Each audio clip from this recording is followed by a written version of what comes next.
दूसरा हम लोग आईटीसी क्रेडिट, ठीक है, करेंगे। सबसे पहले बात करते हैं वैल्यू ऑफ सप्लाई में। क्या बोल रहा है?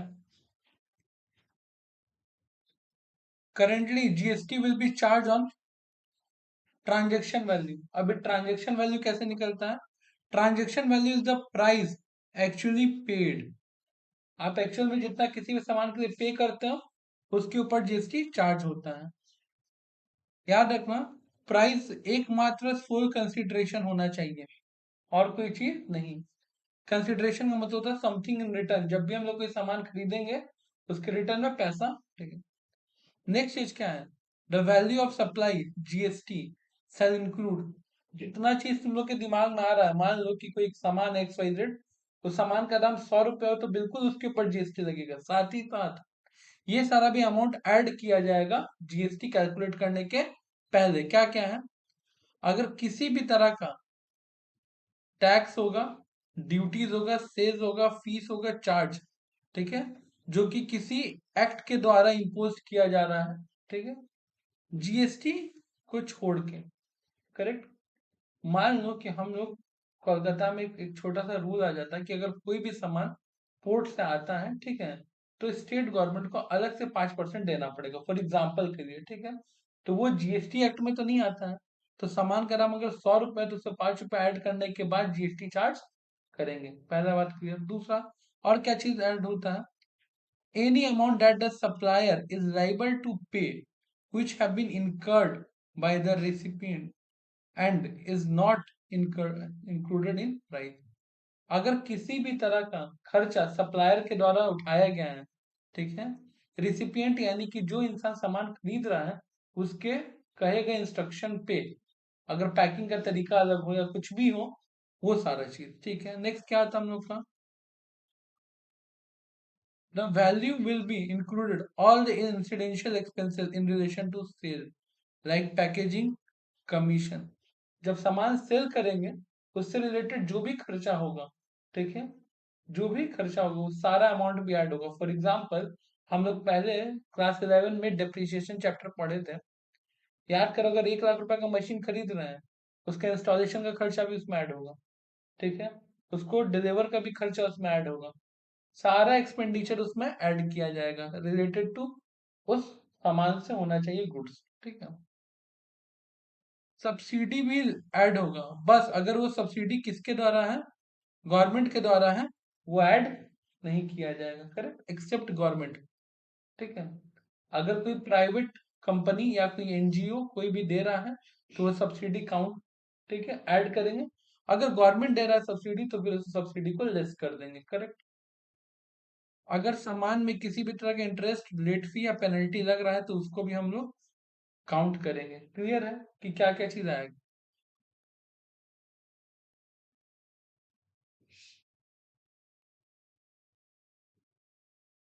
क्या क्या चीजें जो एक्सक्लूड होता है ट्रांजेक्शन वैल्यू से?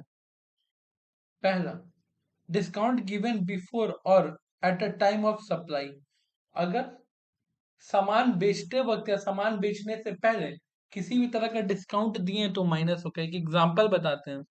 एक सामान था 100 रुपए का, हम बेचे उसको जिस वक्त, उस वक्त हम उसको डिस्काउंट दिए 10 रुपए का, यानी कि सामान का दाम हो गया 90। जब उस इंसान का पेमेंट करने का बारी आया, पेमेंट करा 1 महीना बाद, तो हम बोले कि तुम छोड़ दो, ठीक है, तुम मेरे को केवल 87 रुपीज दो।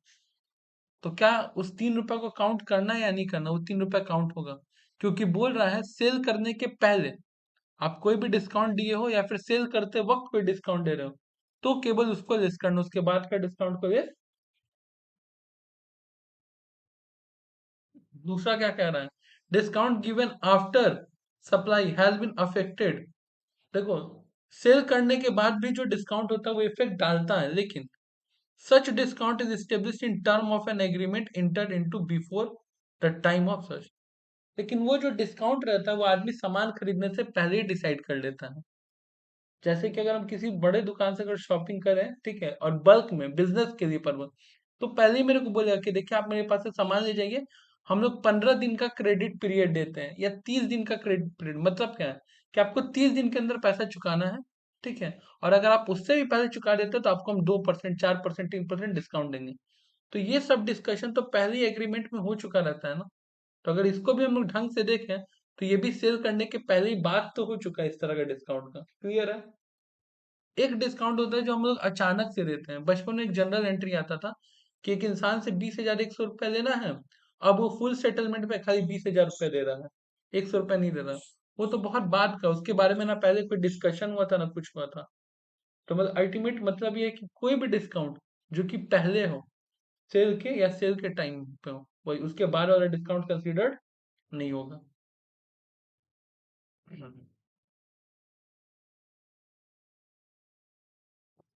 अब बात आता है, if the transaction is with related person, then the supplier has to substantiate the value of supply is not influenced because of relationship। सुनो भैया, अगर हम किसी भी अपने रिलेटेड पर्सन को कोई सामान कॉस्ट में या उससे कम दाम में देते हैं, उससे गवर्नमेंट को कोई मतलब नहीं है। गवर्नमेंट को वही मतलब है कि आप इस सामान को बाहर अगर किसी व्यक्ति को बेचते हैं तो कितना बेचते हैं, हम उसी के ऊपर जीएसटी चार्ज करेंगे। एग्जाम्पल के लिए मान लो सीएमए फाउंडेशन में कुछ बच्चा पास हुआ, उन लोग को हम बोले कि तुम लोग जब इंटर का क्लास करोगे तो तुम लोग को स्कॉलरशिप देंगे 2,000 रुपया का। ऐसे फीस है 20,000 रुपया, बट तुम लोग से देंगे 18,000 रुपया। गवर्नमेंट बोलेगा कि आप अगर ये क्लास किसी और इंसान को बेचते हैं तो कितना में बेचते हैं, 20,000 में, तो हम जीएसटी चार्ज करेंगे 20,000 रुपया पे, 18,000 रुपया पे नहीं, कि आपको रिलेटेड है या नहीं रिलेटेड है। बात समझ में आया? तो उसके लिए नहीं। क्लियर है बात?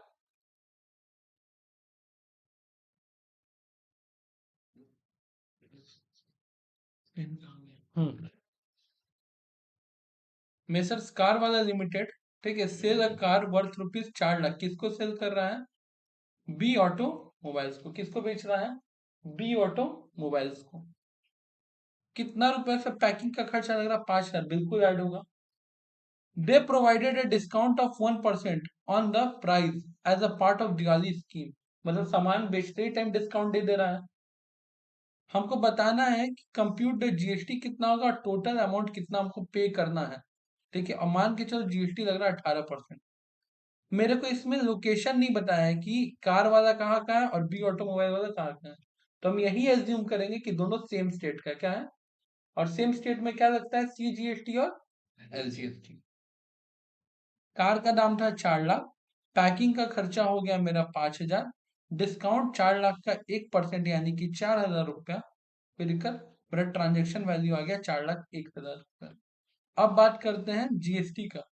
सी जीएसटी 9%, एल जीएसटी 9%, टोटल कर दिए, आ गया हमारा 4,73,180। कोई दिक्कत नहीं है। नोट में भी लिखा है कि ये जो 5,000 रुपए का खर्चा है, ये इंसिडेंशियल एक्सपेंसेस है। ना आप कार खरीदते ना पैकिंग करवाना पड़ता है ना। दूसरा, जो डिस्काउंट है वो डिस्काउंट दिया जा रहा है बिफोर या eight a time of supply. तुम लोग को एग्जाम में ये नोट लिखने का कोई जरूरत नहीं, समझाने के लिए लिखा गया है। ठीक है, बिना लिखे भी समझ बना के आओगे, मार्क्स पूरा मिलेगा। क्लियर है यहाँ तक? जब आप लोग ये सम्स देखते हैं, कह रहा है भैया कि लिस्ट प्राइस है हमारा 10,000। कितना है? सॉरी, 10 लाख, 10,000 बोल रहा। टैक्स लगा रहा है कौन? Municipal authority. म्युनिसिपल अथॉरिटी तो जीएसटी के अंडर नहीं आता है, यानी कि ये टैक्स भी काउंट होगा। सीजीएसटी और एलजीएसटी इतना चार्ज हो रहा है, इसको तो सबसे लास्ट में करेंगे हम लोग। पैकिंग का खर्चा 20,000 हो रहा है, कैश डिस्काउंट दे रहे हैं 2% ऑन लिस्ट प्राइस। ठीक है, at a time of sale है। अब क्या कह रहा है? RG private limited received 40,000 as a subsidy from NGO. NGO क्या गवर्नमेंट है? एनजीओ खुद चीख चीख के कह रहा है नॉन गवर्नमेंट ऑर्गेनाइजेशन है। अगर गवर्नमेंट सब्सिडी देता है तब उसको लेस करते हैं। The price rupees 10 lakh of the goods is after considering the subsidy. अभी जो सामान का तुमको दाम दिख रहा है 10 लाख रुपया, ये सब्सिडी चार्ज करने के बाद है। सबसे पहले लिखेंगे लिस्ट प्राइस। क्या लिखेंगे?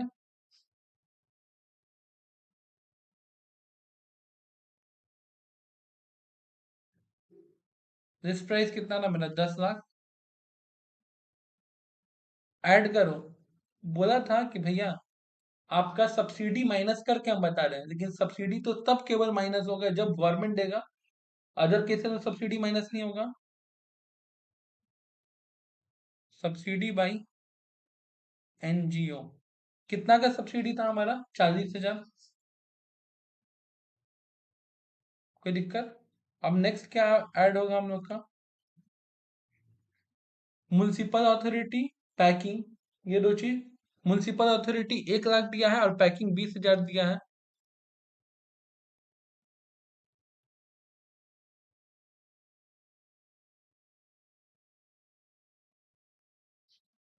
म्युनिसिपल अथॉरिटी का कितना हुआ भैया? 1 लाख। और उसके बाद मेरे को ऐड होगा पैकिंग। पैकिंग कितना दिया हम लोग को? 20,000। लेस करेंगे, डिस्काउंट 2% बोला था लिस्ट प्राइस पे। लिस्ट प्राइस कितना है मेरा? 10 लाख। 10 लाख का 2%, कितना? 20,000।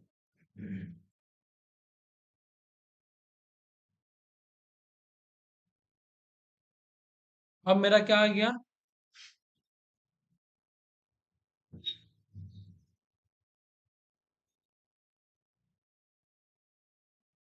टैक्सेबल वैल्यू, यानी कि जिसपे मेरा टैक्स लगेगा, कितना हो गया हमारा भैया?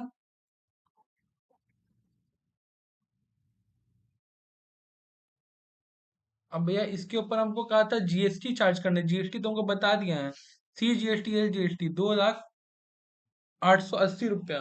ठीक है, हम लोग को एक बार पता है कि सी जीएसटी एल जीएसटी बराबर होता है, तो 2,08,80 रुपया को बराबर बराबर यानी कि डिवाइडेड बाई 2, तो 1,04,40 और 1,04,40 में बांट देंगे।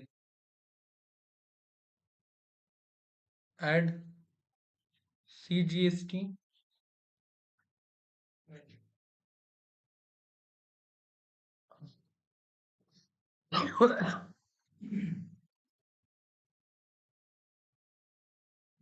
एक लाख 740।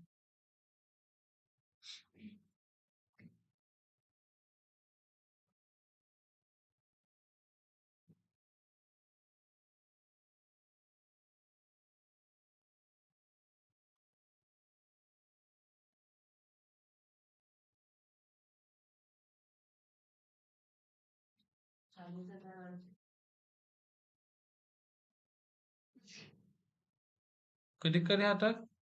ये हम लोग का इनवॉइस हो गया पूरा। आपको इतना पेमेंट करना है, कोई दिक्कत नहीं है। क्लियर है यहाँ तक? चलो, कोई एक जन इसका फोटो खींच के ग्रुप में डाल दो।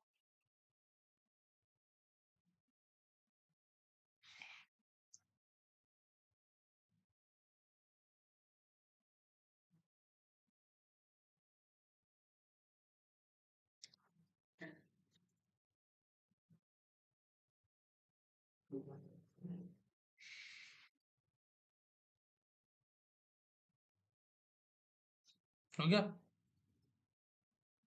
अब आते हैं नेक्स्ट सम। कह रहा है price of generator before tax and cash discount. ठीक है, टैक्स और कैश डिस्काउंट अभी कुछ माइनस नहीं हुआ है, और ना टैक्स ऐड हुआ है। कितना था? 9 लाख रुपया। अदर चार्जेस क्या क्या लगा है? पैकेजिंग एंड डिजाइनिंग में चार्ज लगा है 33,000 रुपया। ऐड करेंगे, हम लोग को पता है। फ्रेट, ठीक है, एंड ट्रांजिशन और ट्रांजिशन इंश्योरेंस में कितना लगा है? 24,000। डिस्काउंट कितना का दे रहा है? कैश डिस्काउंट 3% का। रेट ऑफ जीएसटी 18% हमको कैलकुलेट करना है।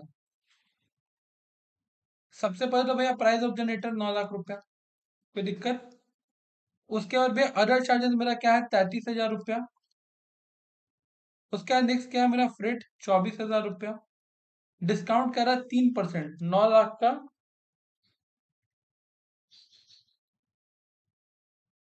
27,000।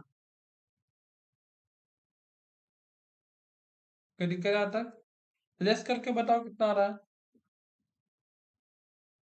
9,30,000।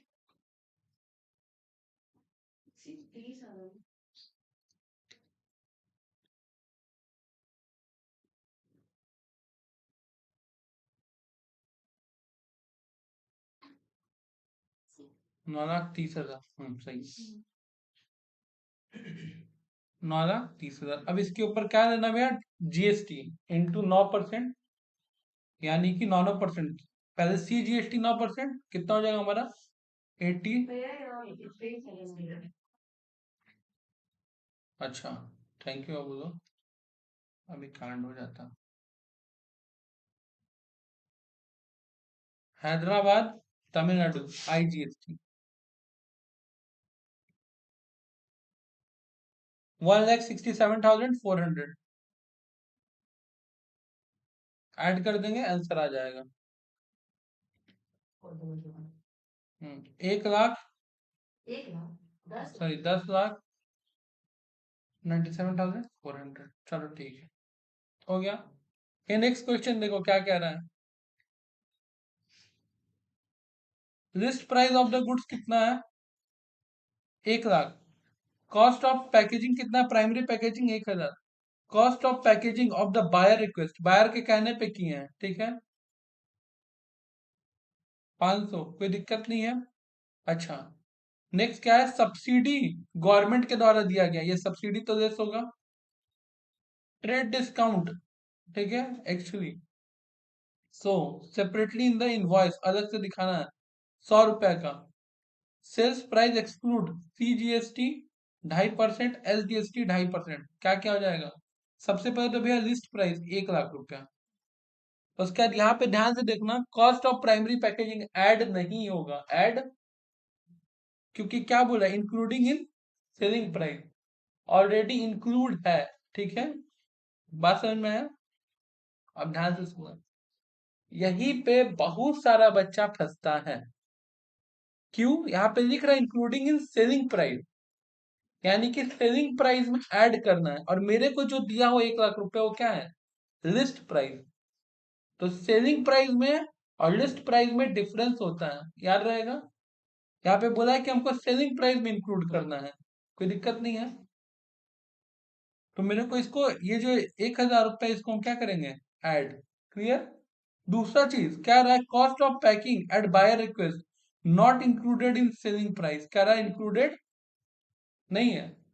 बस है, उससे हमको मतलब ही नहीं है। अगर बायर के कहने पे कोई भी खर्चा किया गया है, उसको हम लोग ऐड करते हैं और ऐड करते रहेंगे। गवर्नमेंट सब्सिडी कितना दे रहा है,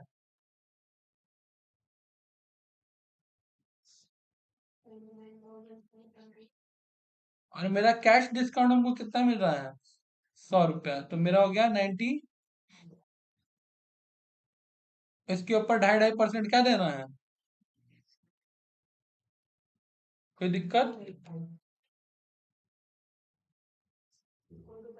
2485, 2485।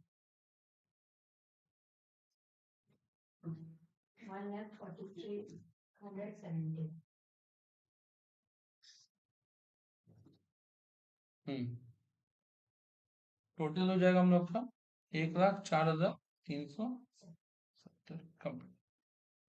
दूसरा हमको क्या कह रहा है, हम्म, ये इंटरेस्टिंग सम भी और इम्पोर्टेंट भी एग्जाम के लिए।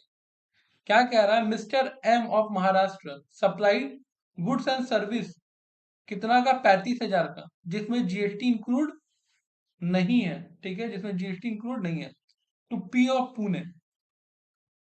महाराष्ट्र से सामान कहा गया पूना, तो पुणे भी तो महाराष्ट्र में ही है, तो ये तो बस जस्ट कंफ्यूज करने के लिए दिया है।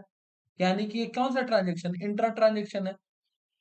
फिर जो मिस्टर M है, वो ये गुड्स परचेज किया था 23,600 में, IGST पे करके इंक्लूड है कितना, 18%। फ्रॉम किस से, सी से, जो कि तमिलनाडु से है।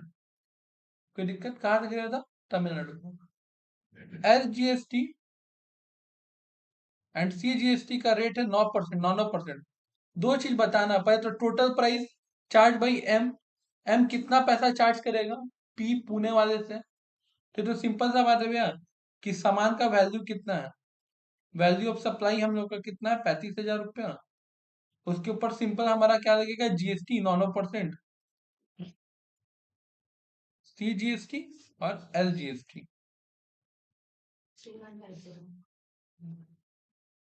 3150, 3100। तो ये तो मेरा आ गया सबसे पहले टोटल प्राइस चार्ज भाई, कितना प्राइस चार्ज कर रहा है? कितना बोली? 41। ये तो सिंपल सा बात कंप्लीट हो गया। दूसरा क्वेश्चन क्या कह रहा है, जरा मेरे को जीएसटी लाइबिलिटी बताना कि एम के ऊपर जीएसटी लाइबिलिटी कितना आएगा। हम लोग को ये बात पता है, हम लोग पहले भी थ्योरी में पढ़े हैं कि जितना भी हम लोग सामान सेल करते हैं, ठीक है, उसके ऊपर जो भी हम लोग टैक्स कलेक्ट करते हैं उसमें से इनपुट वाला माइनस होता है। क्या वाला माइनस होता है? इनपुट। तो पहले तो देखो आउटपुट का टैक्स कितना है।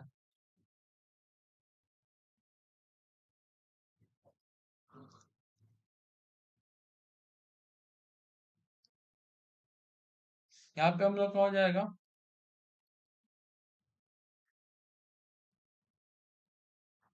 परचेज। कितना में परचेज किया था भैया? परचेज किया था ये 23,600 में। 18% जीएसटी इंक्लूड है, यानी कि जो 23,600 रुपया है, ये कितना के बराबर है? हमको निकालना कितना है? हो गया इतना। इसमें से इतना हम लोग ऑलरेडी टैक्स पे कर चुके थे परचेज करते टाइम, जब हम लोग सामान सेल किए। क्या किए? सेल। तो उस वक्त हम लोग का कितना भैया टैक्स कलेक्ट हुआ था? 3150 और 3100, यानी कि सेल के टाइम हम लोग का टैक्स कलेक्ट हुआ था 6300। करेक्ट। अब इससे इसको माइनस करो, कितना बना? अभी जो 2700 रुपया आया, ये हम लोग का क्या हो गया? लाइबिलिटी, यानी कि टैक्स लाइबिलिटी जो हमको पे करना है। कोई दिक्कत है? क्लियर है यहाँ तक?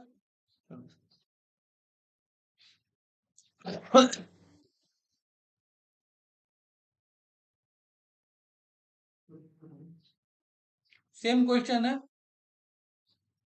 के of Kolkata sold goods 1 lakh रुपए का एक्सक्लूडिंग होगा GST to Y of Durgapur, Calcutta Durgapur West Bengal में आता है कि नहीं आता है? X purchase the goods for 82,600 from Z of Kolkata. खरीदा भी कहाँ से है? कलकत्ता से। सेम क्वेश्चन है, ठीक है। हमको क्या देना है? आउटपुट टैक्स निकालना, इनपुट टैक्स निकालना और नेट जीएसटी पेबल निकालना। आउटपुट, इनपुट और नेट।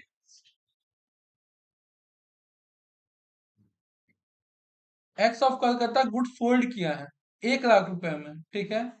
1 लाख का हम लोग सिंपल सा बात है, 9% निकाल देंगे तो हम लोग को सी जीएसटी और एल जीएसटी पता चल जाएगा। ये हो गया आउटपुट। 1 लाख रुपए के ऊपर 9%, या 9,000, यही मेरा क्या हो गया? C GST. और सेम आएगा मेरा एस जीएसटी। ये तो माल बेचने के टाइम हो गया, यानी कि सामान बेचते बोलो। अब जब परचेज किया था तब कितना का मैं परचेज किया था? 82,600। 82,600। इसको क्या करेंगे भैया? 18/118। क्यों 18/118? सी जीएसटी का 9%, एल जीएसटी का 9%, दोनों 9-9% मिला के क्या हो रहा है? 18%।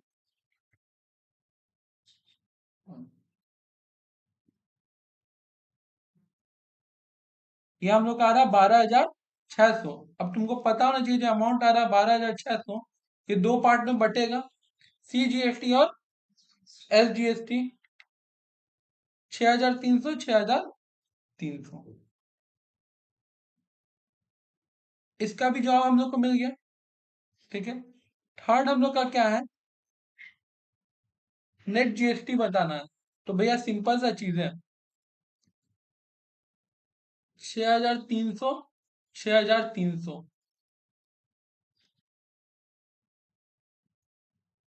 सी जीएसटी एल जीएसटी, ठीक है। तो उसमें से हम लोग क्या करेंगे? 9,000 रुपया माइनस कर देंगे, जो बैलेंस बचेगा वो हम लोग का क्या आ जाएगा?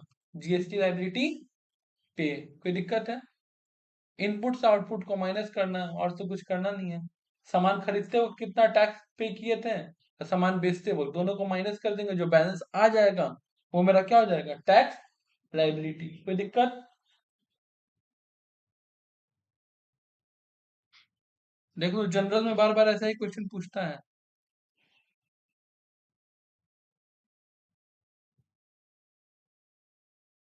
ये हम लोग का पहला पूरा कंप्लीट हो गया इनवॉइस वाला।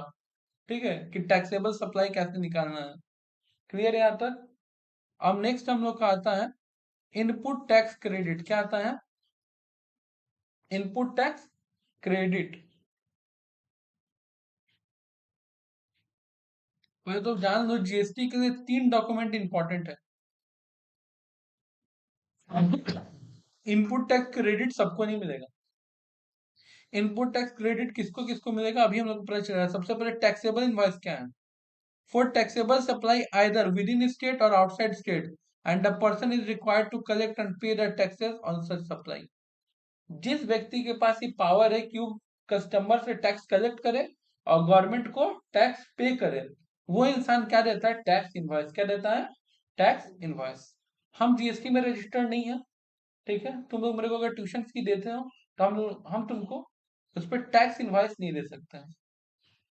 करेक्ट?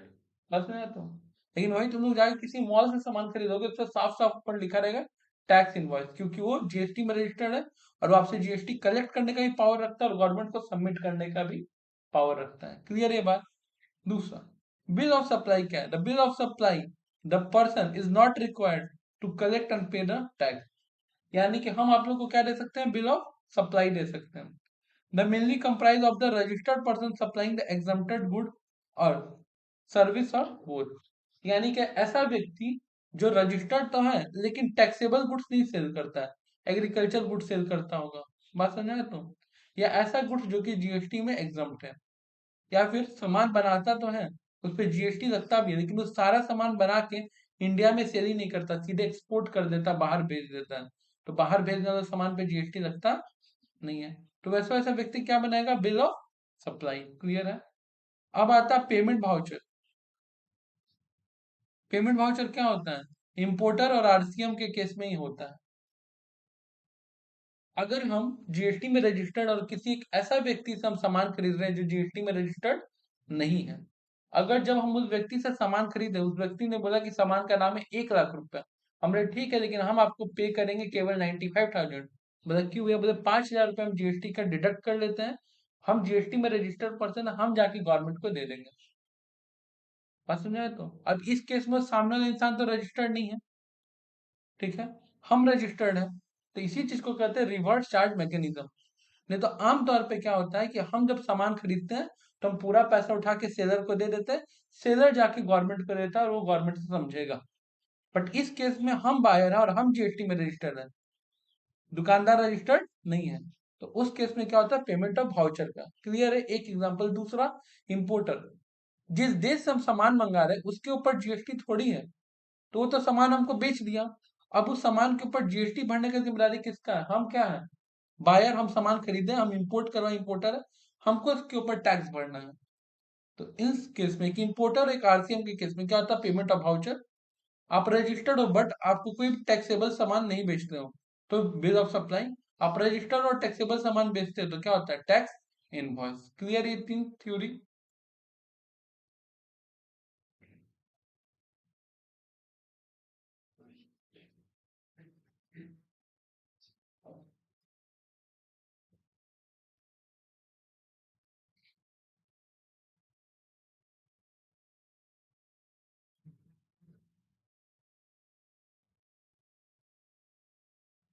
अब भैया ये इनपुट टैक्स क्रेडिट होता क्या है? अभी जो हम लोग कर रहे थे, इनपुट से आउटपुट को माइनस, ठीक है, ये चीज क्या है?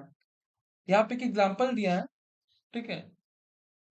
Input tax credit mean at a time of paying tax on output, you can reduce the tax you can already paid on input। जब आप सामान बेचे हो और जो टैक्स मिला है और वो टैक्स गवर्नमेंट को जमा करने जा रहे हो, उस वक्त जो आप सामान खरीदते टाइम टैक्स भरे थे उसको माइनस कर सकते हो। एग्जाम्पल के लिए कि हम किसी इंसान को सामान 150 में बेच रहे हैं और उससे 10% टैक्स यानी कि 15 रुपए लिए हैं, और वो सामान हम खरीदे थे 100 रुपया और उस पर 10% टैक्स दिए थे यानी कि 10 रुपया। तो जब गवर्नमेंट को हम 15 रुपया देने जाएंगे तो उसमें से हम अपना 10 रुपए जो ऑलरेडी टैक्स पे किए उसको लेस कर लेंगे, अब बचा हुआ 5 रुपया खाली गवर्नमेंट को पे करेंगे।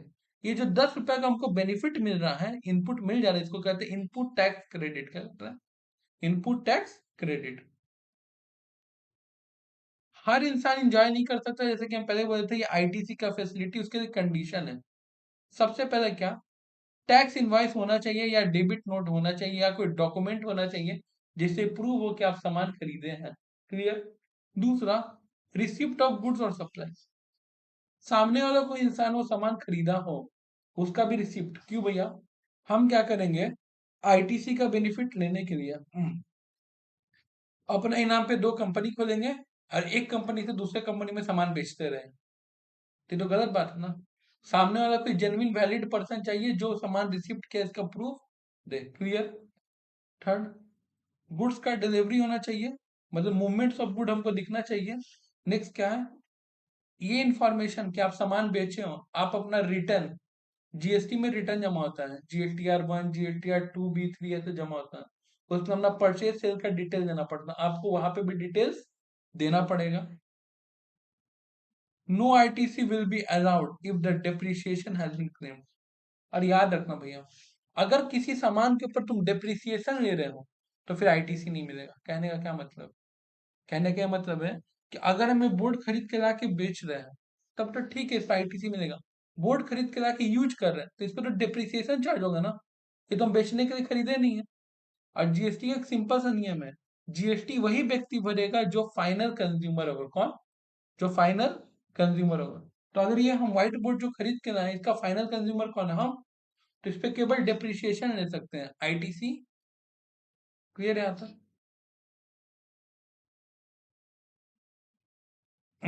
आईटीसी केवल और केवल बिजनेस पर्पस के लिए हो सकता है, और किसी पर्पस के लिए, ठीक है।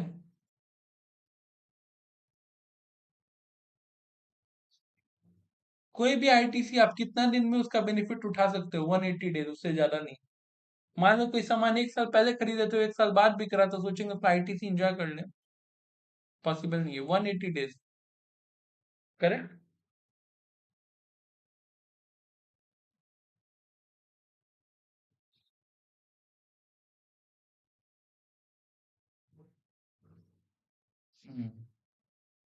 अब आता है एक जीएसटी कंपोजिशन स्कीम। जीएसटी में हर महीना रिटर्न जमा करना पड़ता है, अभी एक छोड़ 3 से 4 रिटर्न जमा करना पड़ता है। अब जितना भी छोटा बिजनेसमैन है जिसके पास मैनेजमेंट अच्छा नहीं है, वो इतना कुछ मैनेज नहीं कर पाएगा। तो गवर्नमेंट एक स्कीम लेके आया, ठीक है, कंपोजिशन है, कंपोजिट स्कीम।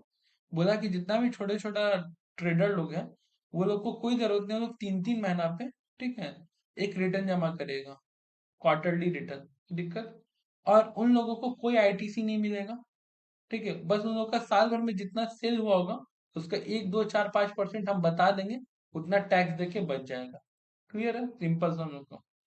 लेकिन ये कंपोजिट स्कीम में केवल स्मॉल लोग आएंगे, स्मॉल डीलर। कौन लोग है देख लो, वो, a tax payer whose turnover is below 1.5 crore can opt the composite.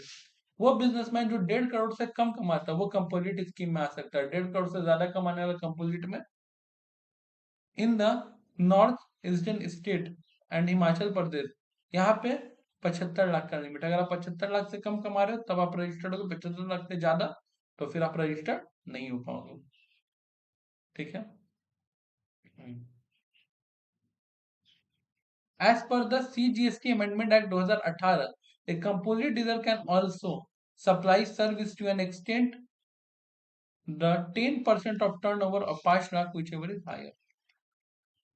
बात ध्यान से सुनो, कंपोजिट स्कीम जो इंसान सर्विस करता है यानी कि सर्विस सप्लाई करता है, वो इंसान तो कंपोजिट में आ ही नहीं सकता है। बट प्रॉब्लम ये हो जा रहा था कि कुछ कुछ बिजनेसमैन ऐसा है जो गुड्स भी बेचता है, सर्विस भी बेचता है। अब इस केस में क्या किया जाए, आधा उसको कंपोजिट आधा अनकंपोजिट ऐसे तो कर नहीं सकता, तो गवर्नमेंट बोला है कि याद रखना, आपका जितना भी सेल हो रहा है उसका 10% तक अगर सर्विस से पैसा आ रहा है तो ठीक है, या फिर 5 lakh whichever is higher. जैसे कि जब हम लोग का बाइक खराब होता है हम लोग जा करके सर्विस सेंटर में देते हैं, उसका प्राइमरी काम क्या है, सर्विस।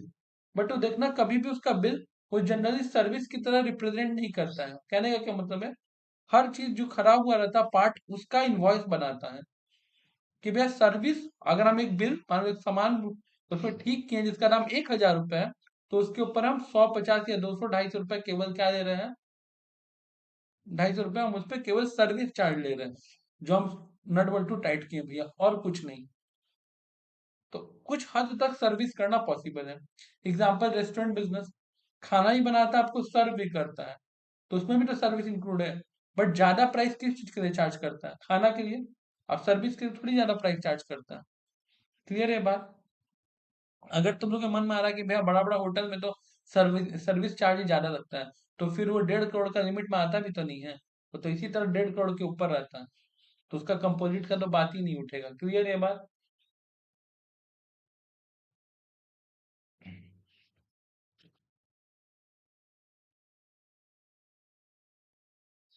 अगर आप एग्जाम सप्लाई करते हो तो आपको कंपोजिट स्कीम नहीं मिलेगा। दूसरा, service supply other than restaurant related service, कोई भी सर्विस करते हो आप कंपोजिट में नहीं आ सकते, केवल रेस्टोरेंट वाला लोग आ सकता है। एग्जाम्पल दिए ना। नेक्स्ट, अगर आप आइसक्रीम बनाते हो, पान मसाला, तंबाकू, आप कंपोजिट में आ ही नहीं सकता, आपको पूरा जीएसटी फॉलो करना पड़ेगा। आप 1 रुपया कमाओ या 1 करोड़ कमाओ या 100 करोड़ कमाओ। कैजुअल टैक्सेबल पर्सन या फिर नॉन रेसिडेंट टैक्सेबल पर्सन, जो कुछ महीना के लिए आया है, उसको क्या क्वार्टरली रिटर्न, मान लो 2 महीना के लिए आया होगा तो हम इंतजार करेंगे कि जब 3 महीना होगा तब वो सामान वामान बेच के अमेरिका चला गया, फोन करेंगे, सर आप जीएसटी जमा नहीं किए हैं, वो आ रहा है जीएसटी जमा करने। तो क्या था? कैजुअल टैक्सेबल पर्सन था, कुछ दिन का आया था, बिजनेस करेगा और चला जाएगा। और ई कॉमर्स ऑपरेटर मतलब जितना भी ऑनलाइन शॉपिंग वाला वेबसाइट है, कुछ भी कमाए 1 रुपये 100 रुपये, उन लोग को नहीं आने देंगे कंपोजिट में। क्लियर है ये बात? ये सब तो थ्योरी था कंपोजिट स्कीम का। अगर आप कोई भी सामान बनाते हो या ट्रेड करते हो, 2.5% यानी कि टोटल 1%। दूसरा, रेस्टोरेंट में अगर आप अल्कोहल नहीं सर्व कर रहे तो 2.5%। ठीक है, एक सेकंड, मिस्टेक हुआ आपसे, यहाँ ट्रिम करना पड़ेगा वीडियो। मैन्युफैक्चरिंग करते हो, ठीक है, या ट्रेड, सामान बना के बेचते हो या खरीद के बेचते हो, 0.5% यानी कि 1%। अगर आप रेस्टोरेंट में हो और अल्कोहल नहीं सर्व कर रहे हो, 2.5% और अदर सर्विस कर रहे हो कोई भी, तो 3% यानी 6%। मतलब क्या है इसका? आप कंपोजिट डीलर हो, आपका टर्नओवर 1.5 करोड़ से कम है या 75 लाख, वो स्टेट पे डिपेंड करेगा, करेक्ट। और आप कोई भी चीज बना करके बेच रहे हो, तो ना आपको आईटीसी मिलेगा, ठीक है, ना आपको इनपुट आउटपुट, ऐसा कुछ नहीं होगा। जितना साल भर सामान बेचे हो गया, जितना एक क्वार्टर 3 महीना में, इतना भी, उसके ऊपर बस 1% टैक्स कलेक्ट करके, यानी टैक्स जोड़ करके आपको गवर्नमेंट को पे करना होगा, अगर सामान बनाते हो तो। और अगर रेस्टोरेंट बिजनेस होगा तो फिर कितना? 5%। और इसके अलावा अगर आप कोई भी और बिजनेस करते हो तो उस केस में 3-3% यानी कि 6%। अब बात यह आता है कि भैया, अगर सी जीएसटी है 2.5%, एल जीएसटी है 2.5%, आई जीएसटी कितना होगा? 0%। कंपोजिट डीलर के लिए सबसे बड़ा रेस्ट्रिक्शन यही है कि तुम कंपोजिट में रहोगे, बट केवल और केवल अपने स्टेट में ही सामान बेच सकते हो। दूसरे स्टेट में बेची, तो जब तक दूसरे स्टेट में बेचेंगे नहीं तब तक टैक्स मेरे लिए तो जीरो ही है। क्लियर ये बात?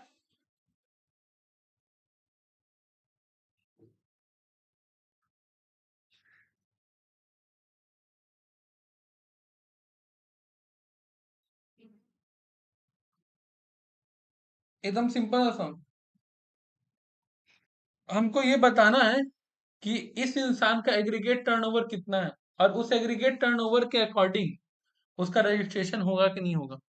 ठीक है, तो हमको निकालना है aggregate turnover, supply of taxable goods, exempt good export, ठीक है, supply of nil rated goods, और goods into the another branch having the separate registration. अगर ए पे क्या लिखा रहता है? सेम रजिस्ट्रेशन, तो इसको नहीं ले जाते हैं। अगर यहाँ पे क्या वर्ड लिखा रहता? सेम, कुछ नहीं, खाली आपको क्या बताना? Aggregate turnover. एग्रीगेट टर्नओवर का मतलब आपके पास से कितना का सामान सेल हो रहा है। ठीक है, क्या करना है? 40 लाख, 60 लाख, 10 लाख, 8 लाख, 6 लाख, सबको ऐड कर दिए। ठीक है, और जीएसटी में रजिस्ट्रेशन का लिमिट ही क्या है? 10, 20, 40। किसी भी केस में तो इसका आराम से 124 लाख हो रहा है। 10 लाख, 20 लाख और 40 लाख, इसका कितना हो रहा है? 124, यानी कि 1 करोड़। अगर मान लो इसी में एक और क्वेश्चन दे देता तो क्या ये कंपोजिट में आएगा? ठीक है, बिल्कुल आ सकता है क्योंकि कंपोजिट में 1.5 करोड़ से कम चाहिए, इसका 1.5 करोड़ से कम है। लेकिन अगर इसी में बोल देता कि हिमाचल प्रदेश है तो नहीं आएगा। क्या रीजन है भैया? क्योंकि आप 75 लाख है। समझ पा रहे हो एग्जाम में कितना क्वेश्चन जीएसटी का पढ़ना जरूरी है? एक वर्ड भी मिस होगा क्वेश्चन पूरा गलत हो जाएगा। क्लियर है यहाँ तक? अगर ये पे सेम रजिस्ट्रेशन लिखा रहता तो फिर 6 लाख को काउंट नहीं कर।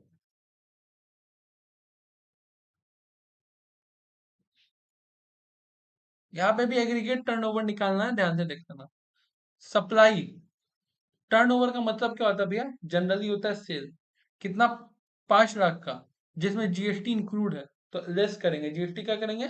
लेस। 4 लाख 60। फिर क्या है? इनवर्ड सप्लाई अंडर आरसीएम कितना है? 2 lakh.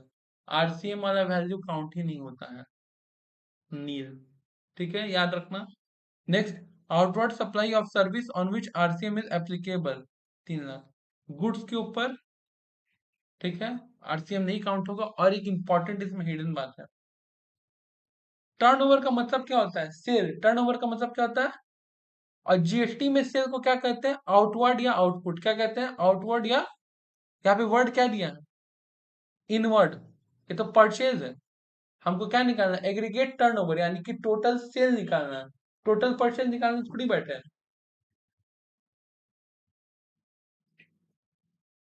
Goods send to another branch, ठीक है, in same state, not having separate registration, यानी कि सेम रजिस्ट्रेशन है। यानी कि आप, ऐसा हो सकता है कि आप अपने एक गोडाउन से दूसरे गोडाउन सामान भेज रहे हो, तो ये सेल थोड़ी हुआ। ऐसे तो हम दिन भर सामान पूरा रिक्शा में घुमाते रहे। अब बोले मेरा 5 करोड़ का टर्नओवर है। हो सकता है कि नहीं हो सकता है?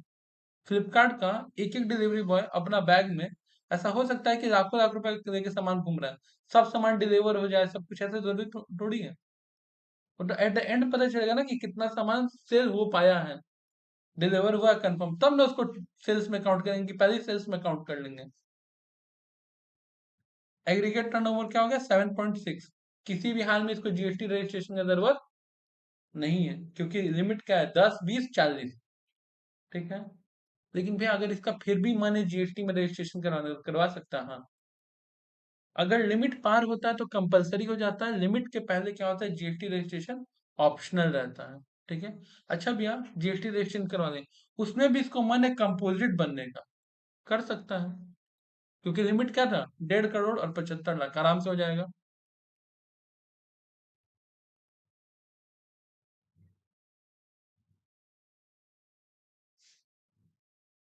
फ्रॉम द फॉलोइंग डिटेल, ठीक है, pretending to Ashwatthama a registered dealer engage in purchase and sale of goods ascertain the GST liability. क्या हम लोग को पता करना है? GST liability, SGST, CGST, IGST for the month of the September. Sale price charge to the customer excluding GST, कितना का सामान सेल किया है? 12,50,000। Commission charge to buyer, commission कितना लिया है? पैकेज एंड फॉरवर्डिंग एक्सपेंसेस कितना लिया है? 18,000। कोई दिक्कत? वेटमेंट और सोन separate in the invoice. Generally क्या होता है, जब सामान ट्रांसपोर्ट से मूव होता है, तो हम लोग उसको हिंदी में बोलते हैं काटा का बिल। मतलब उसका ट्रक का कितना सामान लोड हो रहा है, वो कैपेसिटी चेक किया जाता है और उसके ऊपर भी एक खर्च लगता है, करेक्ट? उसको हम लोग काउंट करते हैं। वो कितना बोला हम लोग को? 9,500। सारा खर्चा को ऐड कर देंगे तो मेरे पास क्या आ जाएगा? 12,89,500। इसमें से कह रहा भैया डिस्काउंट देंगे 1%, कितना देंगे? 1%। 12,500 का 1% डिस्काउंट हो गया, माइनस किया मेरा कितना आ गया? Value of taxable supply 12,77,000। इसमें अब हमको क्या देना है भैया? सीजीएसटी, एलजीएसटी। सीजीएसटी 9%, एलजीएसटी, टोटल अमाउंट कितना आ गया? ठीक है, यहाँ मिस्टेक है, टोटल अमाउंट अगर जोड़ो तो कितना हो रहा है? नहीं नहीं, सही सही सही। टोटल अमाउंट जोड़ने के लिए आपको 12,77,000 और प्लस जीएसटी का 2,29,000, तो ये आ जाएगा तुम्हारा इनवॉइस वैल्यू। क्या आ जाएगा? इसको नाम दे दो, मान लो ए, इसको नाम दे दो बी। ए और बी को अगर हम लोग जोड़ देंगे तो मेरा क्या आ जाएगा? कोई दिक्कत? क्लियर है यहाँ तक?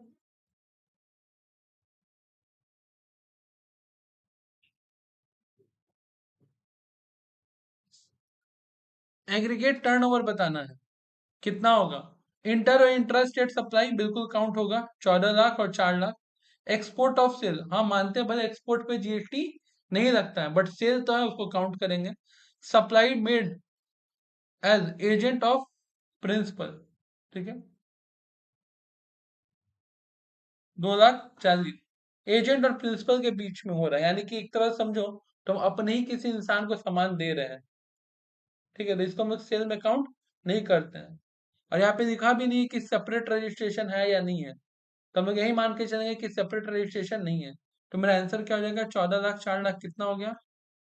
18 लाख, 18 लाख और 3,20,000 जोड़ देंगे, मेरा एग्रीगेट टर्नओवर आ जाएगा।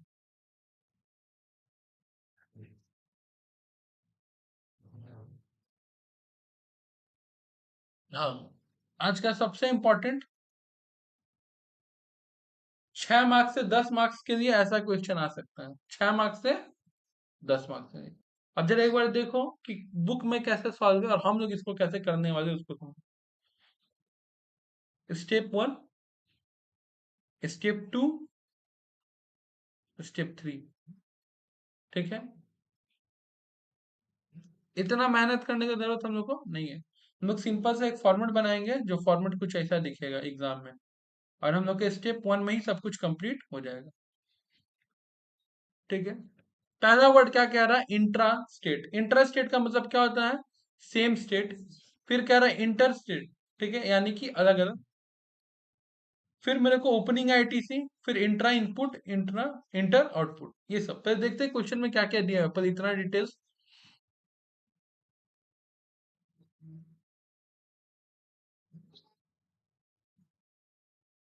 कह रहा है intra state supply of goods. Intra state supply of, intra का मतलब क्या हुआ? सेम। और सप्लाई ऑफ गुड्स का मतलब क्या हुआ? एक तरह से सेल किए, क्या किए? सेल। कितना का भैया? 8 लाख का। जीएसटी कितना है? 9%। तो हम 8 लाख का 9% निकालते हैं, 72,000 कितना आएगा? इंट्रा है 72,000, हो गया।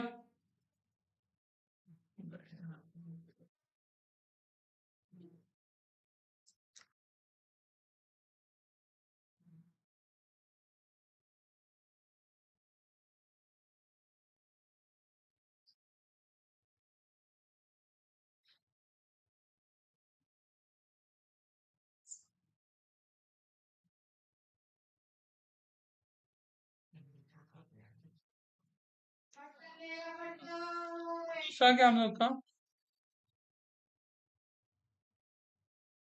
Inter state supply of goods. Inter मतलब क्या हो गया? अलग अलग स्टेट। कितना भैया? तो इंटर पे क्या लगता है? आईजीएसटी, और आईजीएसटी कितना दिया हम लोग को? 18।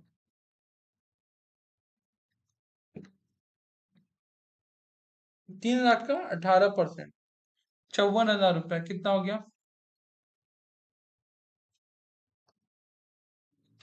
जरा टोटल कर दो पहले। 72,000, 72,000 हो गया टोटल। अब क्या चाहिए हमको? Opening ITC balance. जरा देखे कहीं ओपनिंग आईटीसी बैलेंस दिया है? आईटीसी एट द बिगिनिंग दिया है ना? कितना कितना है? सीजीएसटी, एलजीएसटी और आईजीएसटी। 57,000 नील और 70,000।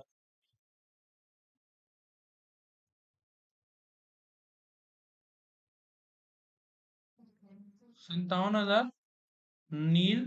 और अब क्या चाहिए हमको? इंट्रा इनपुट और इंटर इनपुट, यानी कि अब परचेज का डिटेल चाहिए। इनपुट का मतलब होता है परचेज। देखो इंट्रा परचेज दिया 2 लाख, 2 लाख का 9%, यानी कि 18,000 कितना आ जाएगा? 18,000, 18,000 हो गया। अब क्या हम लोग का भैया? इंटर स्टेट परचेज 50,000, 50,000 का कितना परसेंट? 18%।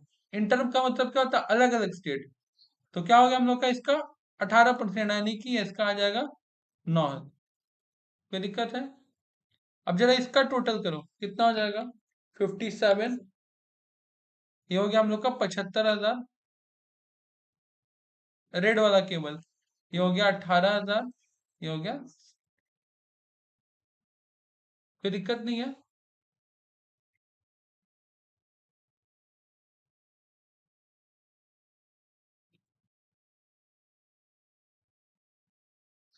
मेरे को कितना टैक्स भरना था? 57। कोई दिक्कत? और मेरे पास कितना ऑलरेडी पे करके रखे हैं? एक सेकंड, मिस्टेक हो रहा है।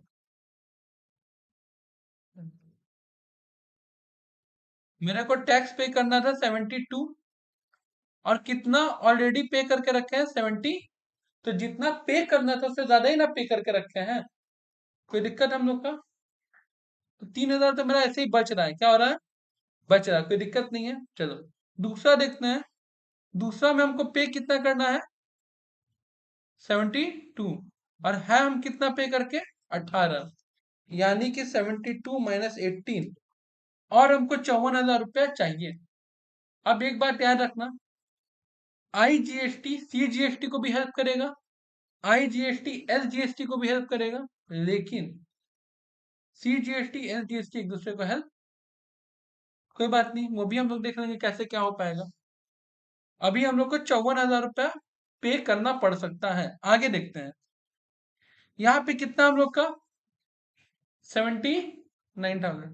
पे कितना करना है? 54। 79 - 54। इसके पास एक्स्ट्रा 25,000 है। कितना है? एक्स्ट्रा 25,000 है।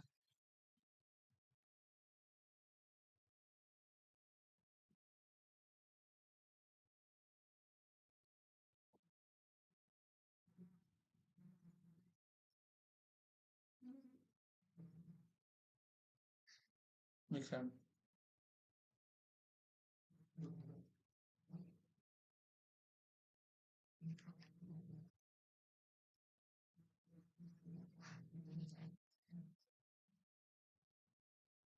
हम्म,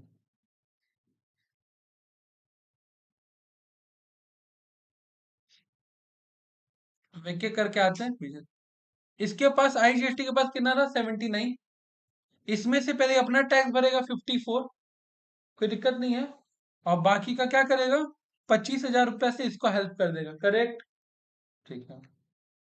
यानी कि ये पूरा क्या हो गया वो बैलेंस? नील। कुछ बचा क्या? अब आते हैं SGST में। 72,000 देना था, 18,000 ऑलरेडी था, और कितना? 25,000। ठीक है। 72,000 -18,000 और 25,000 रुपया को उसको हेल्प कर दिया गया। यानी कि 29,000 रुपया अभी भी बच रहा है जो आपको पे करना पड़ेगा।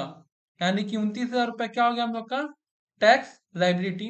अब जरा यहाँ देखते हैं, 72 पे करना था, 75 क्या हो गया था? तो मतलब मेरे पास 3,000 रुपया भी सेफ बैलेंस बचा हुआ है। इसको हम नेक्स्ट टाइम के लिए यूज कर लेंगे। ये पूरा सब एक फॉर्मेट में हो गया ना? कहीं कोई दिक्कत? क्लियर है? 3 फॉर्मेट से बेटर है।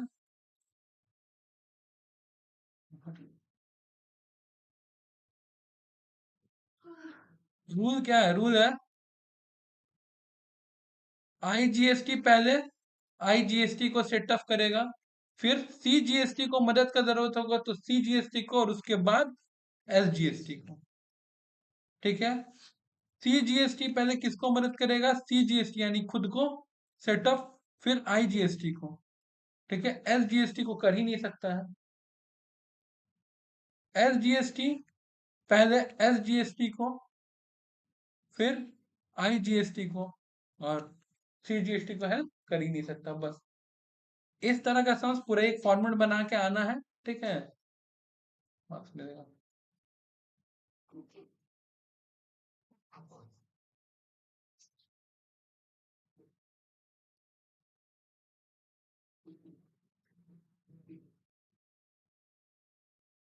हम्म। अब देखो सब सम्स रिपीट और सेम है कि नहीं? Computation of GST liability inter दिया है, स्टेट सप्लाई यानी कि सेल्स। ठीक है। कहा जाएगा सीधे? IGST इसके ऊपर लगेगा, इंट्रा स्टेट के ऊपर क्या लगेगा?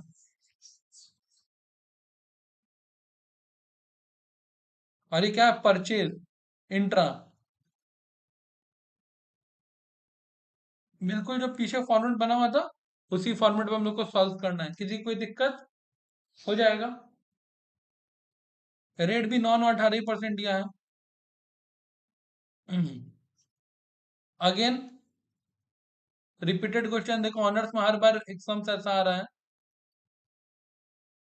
और ये सम तो पूछो मत, मतलब क्या सोच के 2020 में दिया था, फिफ्थ सेमेस्टर अभी ऑनर्स, ये सम हमारे एग्जाम में आया था 2020 जनवरी फिफ्थ सेमेस्टर में। मतलब कोई क्वेश्चन में दम ही नहीं है। बोल दिया इनपुट टैक्स रेट कितना है, आईजीएसटी सीजीएसटी आईजीएसटी, और आउटपुट दिया है, माइनस कर दो।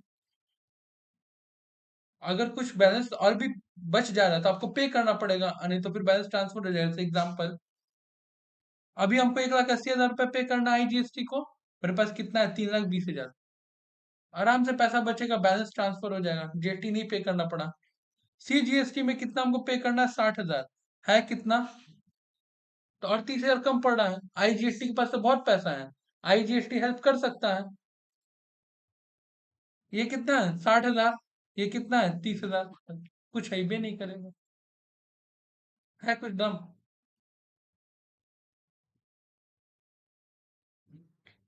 सारा जीएसटी का प्रॉब्लम सम्स कंप्लीट, ठीक है, कोई दिक्कत नहीं यहाँ तक। थ्योरी करवा चुके थे, प्रैक्टिकल सम्स हो गया, पूरा जीएसटी कंप्लीट, जितना पढ़ाए जितना करवाए खाली उतना ही करके जाना है, पास। दो वीडियो, एक वो वीडियो एक आज का वीडियो, पूरा जीएसटी खल्लास, 50 मार्क्स साथ में। अब इसी तरह 2 या 3 वीडियो बनेगा डायरेक्ट टैक्स का, वो भी तुम लोग का पूरा कंप्लीट, फिर सारा बनेगा अकाउंट्स का, करेक्ट।